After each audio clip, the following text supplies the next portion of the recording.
I genuinely cannot believe this has happened again. So I made a video yesterday about a certain someone in the city centre of Glasgow harassing women and exposing himself, and what the police said when I went to him, right? Now, when my girlfriend got home yesterday, she told me that she'd been harassed by two men, same type of men, right, on the train home.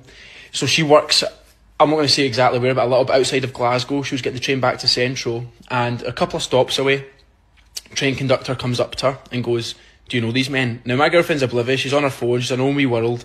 And she looks up and goes, "What?"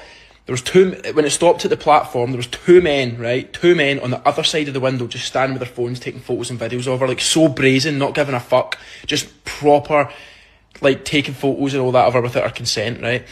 As soon as my girlfriend said, "No, I don't know these men," the train conductor was like, "Right," and went outside and was like, "Give me your fucking phone," and all that, and told them to fuck off and they're not getting on the train and stuff. So good on him. So then he then sat with her the whole way to Central to make sure she was okay. Now, my girlfriend's quite a strong person. She wasn't that flustered by it.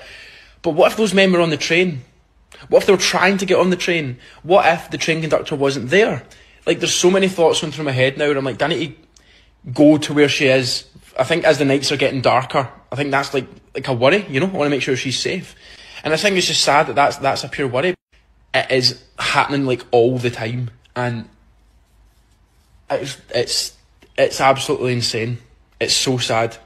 Like, we need to make sure, like, we're protecting our women and children, man. It's crazy that I even speak about this, you know.